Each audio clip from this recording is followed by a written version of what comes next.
If you survive until 2050, you will be stepping into a reality that feels more like an alien planet than the one you inhabit today. This shift starts in 2026. That year, driverless robotaxis will enter Europe for the first time, marking the beginning of a new era in how we move through our cities.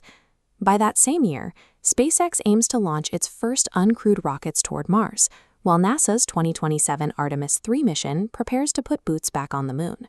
For the first time in over half a century, a diverse crew, including a woman and a person of color, will spend a full week exploring the unexplored, ice-rich region of the lunar South Pole. These breakthroughs in transport and orbital missions set the tempo for the end of the decade, when technological disruption moves from our streets to our biology. This diagram compares traditional computing with error-tolerant quantum computers arriving in 2030. While a classic linear system takes years to process a complex molecule, quantum architecture will solve it instantly. This processing leap will be applied to logistics, energy production, and global finance.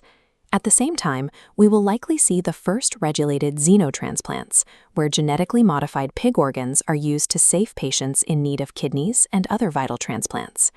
Yet 2030 is also the deadline for the UN Sustainable Development Goals and the Paris Agreement emissions cuts, targets that for the most part are not currently on track to be achieved.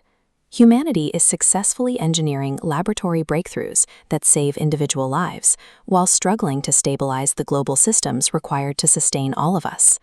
In the mid-2030s, the first transplants of laboratory-created organs could begin, made possible by breakthroughs in bioprinting and tissue engineering.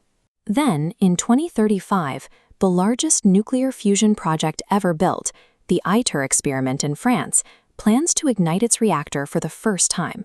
The goal is to multiply the energy injected into the plasma by 10, providing the evidence needed for a nearly infinite power source that leaves behind no long-term radioactive waste. This breakthrough arrives as the European Union, the UK, and Canada end the sale of new gasoline and diesel cars, shifting their entire markets to zero-emission vehicles. By 2035, the combination of functional fusion and a total phase-out of combustion engines marks a hard break from our historical reliance on fossil fuels. However, 2038 brings a reminder of our digital fragility. A legacy bug will cause older computer systems to stop counting time correctly, causing internal clocks to reset to 1901.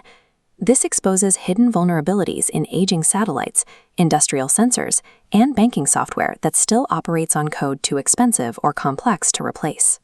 This diagram illustrates the shift expected by 2040, the emergence of artificial general intelligence, or AGI.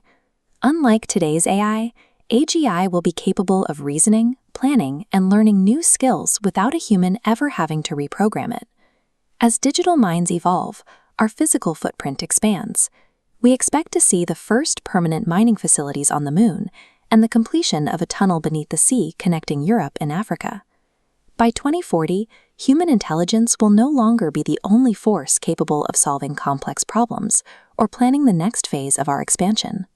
By 2050, the scale of humanity will reach 10 billion people, with 70 years of heat and deforestation mean half of this rainforest could be degraded, with some areas now emitting more carbon than they absorb. We also face a global sea level rise of up to 30 centimeters, a shift that presents an existential threat to island nations like the Maldives and the Marshall Islands.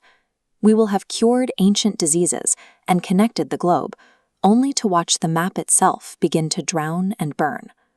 This population pyramid illustrates a final, quiet crisis. By 2050, the world is drastically aging, with 1 in 6 people over 65.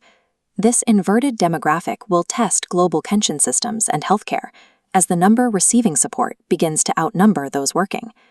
This labor gap arrives as AGI and humanoid robotics reach a point where they can replace human workers across almost every sector.